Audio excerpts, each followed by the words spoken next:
Hello বন্ধুরা, কেমন আছেন সবাই? আজকে গুড নাইট জানাবো প্রাচীনতম শহর বারাণসী থেকে। ওয়ার্ল্ড হেরিটেজ সিটি বারাণসী বা বেনারস। সারা দিন ধরে এখানে পবিত্র স্নান 24x7। তারপরে স্নানের পরে এই হোলি ল্যাম্প বা মঙ্গল প্রদীপ গঙ্গার উদ্দেশ্যে নিবেদন করা হচ্ছে।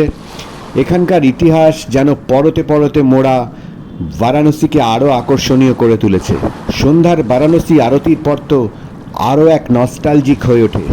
এখানকার বেচা কেনা ও বিভিন্ন ধরনের মানুষজন, আর গঙ্গার ঘাটে দিনের শেষে ফিরে আসা নৌকোগুলি, বাচ্চা বুড়ো সবার পবিত্র স্নান ও মঙ্গল কামনায় নিবেদিত হোলি ল্যাম্প বা প্রদীপগুলি এক অনন্য পরিবেশ তৈরি করে সন্ধেবেলায়। এখানে চলে এলাম কাশী বিশ্বনাথ মন্দিরের সামনে, দর্শনার্থীদের লম্বা লাইনের সামনে।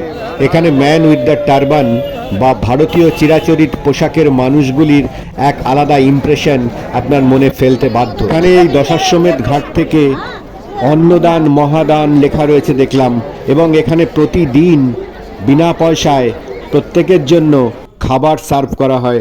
কাশী বিশ্বনাথ ঘাটের মঙ্গল আরতির শেষে এই ভাঙা হাটের টুকরো টুকরো ছবিগুলি দেখতে দেখতে ফিরতে হলো হোটেলে।